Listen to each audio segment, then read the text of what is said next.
안녕하십니까. 비뇨의학TV 이용입니다.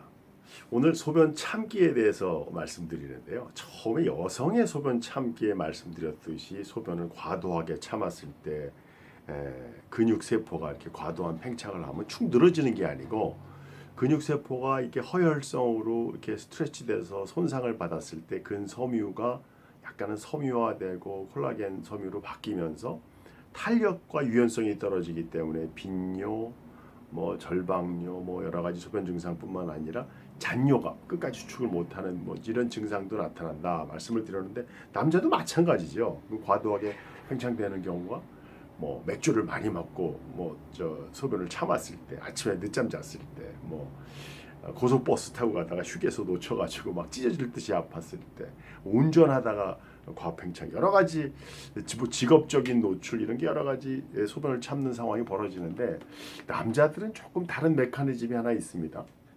소변을 보는데 이 전립선 요도를 지나서 요도로 소변이 배출되고 있을 때 소변이 끊어지는, 소변을 깜짝 놀란다든지 충격을 받아서 수축이 되면 이 압력이 거꾸로 방광 근육으로 전달되는 것이 아니고 전립선 관으로 역류해서 전립선 관에 어떤 소변의 역류, 화학적인 이런 손상을 받을 수가 있습니다. 제가 그 내용을 외래에서 젊은 환자들하고 참 전립선염하고 연관된 설명을 많이 하게 되는데요. 이 전립선 내에는 좀 전에 말씀드렸던 그 세균의 감염이 성병성 세균, 면역이 떨어졌을 때 전립선의 이 내부에도 대장균, 장내 세균에 의한 염증이 생겨서 급성으로도 오는 경우 있고, 그런 이벤트 후에 만성으로 오는 경우도 있고, 또 비뇨기계 결핵이 온 경우에 드물게 또 전립선 결핵도 올 수가 있습니다. 이 증상들이 아랫배가 뻐근하고 음경, 고환 통증, 허벅지에 또 방사통, 골반 통증 등 여러 가지 다양한 증상이 그 정도의 다양하게 이제 나타나는데요. 이게 아까 말씀드린 그 소변이 배출될 때 그 갑자기 전립선 관으로 소변이 역류돼서 생기는 이런 화학적인 전립선염이 생긴 경우 그 증상이 임상적으로 이 세균성 전립선염하고 거의 유사하다고 하는 문제가 있습니다. 근데 이 상황이 증상이 유사한 게 어떤 문제가 있냐면 이 진료실에서 임상 의사가 간별 진단하는 문제. 이 진단을 오류를 범하면 안 되지 않습니까? 정확한 배양 검사도 필요하지만 또 이 비세균성 전립선 환자들의 그 배뇨 습관이라든지 어떤 과거에 노출된 그런 이벤트들도 굉장히 중요한 거거든요. 제가 같이 근무했었던 어떤 후배 내과 선생님 한 분 기억나는데 30대 중반인데 이분이 중고등학교 때 남학생들은 이제 서서 소변을 노출해서 보는데 갑자기 바지를 콱 내린다든지 엉덩이를 콱 때린다든지 해서 장난들을 할 수가 있는데 이게 이제 굉장히 반복적으로 당하셨더라고요.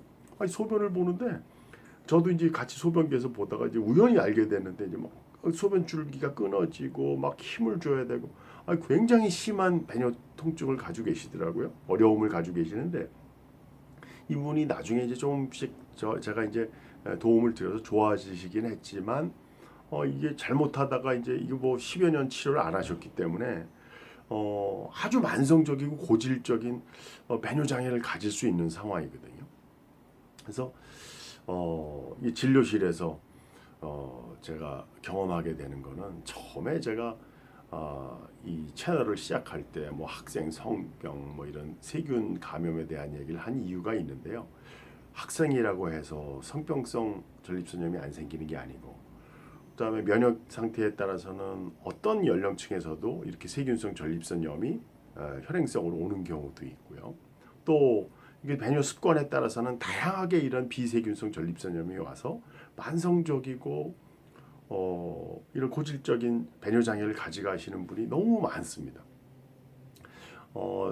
환자분들 중에서 비뇨기학과 진료를 받아보신 분들은 아시겠지만 이 전립선염에 관한 선생님들마다 고민거리가 많습니다. 왜냐하면 약을 투약하는 기간이라든지 환자의 대증요법에 대한 어떤 왕도가 없기 때문에 환자를 빠른 시간 내에 증상을 좋게 해서 이 치료를 해 나가는데 제일 중요한 게 그 진단이거든요. 근데 그 진단에 중요한 게 이렇게 의사가 진단해야 되는 배뇨 증상에 대한 그러니까 그 감염에 대한 진단도 있지만 그 노출되어 있는 병력이나 그런 메커니즘에 대한 이해를 가지고 의사하고 자신이 노출됐었던 것, 또 배뇨 습관 이런 것들을 잘 말씀해 주셔서 정확한 진단이 빨리 이루어질 수 있도록 서로가 도움을 받아야 될 것 같고요.